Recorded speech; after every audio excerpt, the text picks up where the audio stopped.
जी अस्सलाम वालेकुम स्टूडेंट।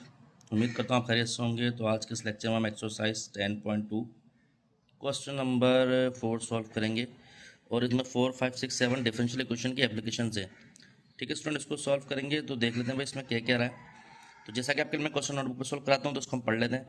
कह रहा है कि a body move in a straight line, एक बॉडी स्ट्रेट लाइन मूव हो रही है so that its velocity exceeds by 2।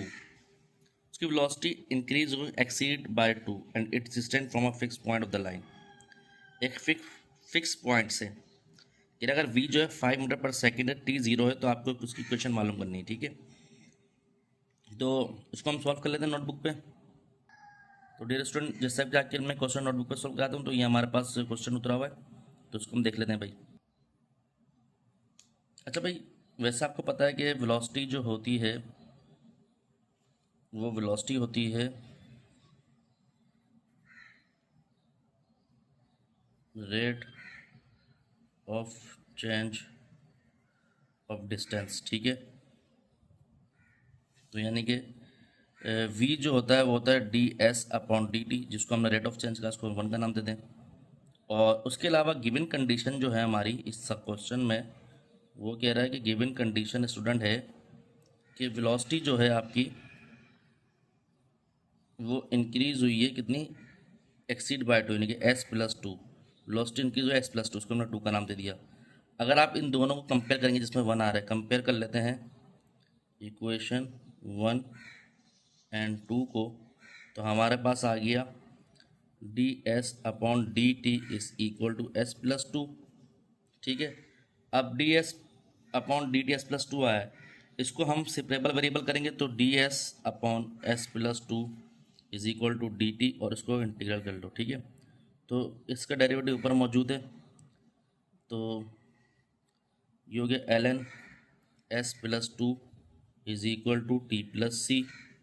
तो इसके लिए हम क्या करते हैं, टेकिंग एक्सपोनेंशियल, क्योंकि ln ख़त्म करना है, एक्सपोनेंशियल ऑन बोथ साइड। तो ये हो गया ई की e ln s+2 is equal to e की पावर टी प्लस ई की पावर सी। एक्सपोनेंट से लॉग कैंसिल, क्योंकि रेसिप्रोकल फंक्शन है।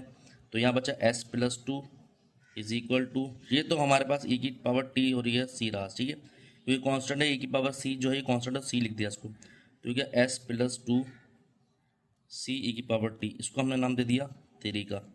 ठीक है, अब ये किसके बराबर था, s+2, ये आपके पास v के बराबर था। अगर आप देखें तो v ये रहा। ठीक है, ये s+2 किसके बराबर है, v के, तो ये v लिख दिया यहाँ पर, v is equal to c e की पावर टी। ठीक है, अब यहाँ पर आपको सॉल्व करना है कि भाई कह रहा है कि v जो है आपका, अगर आपको दिया हुआ है 5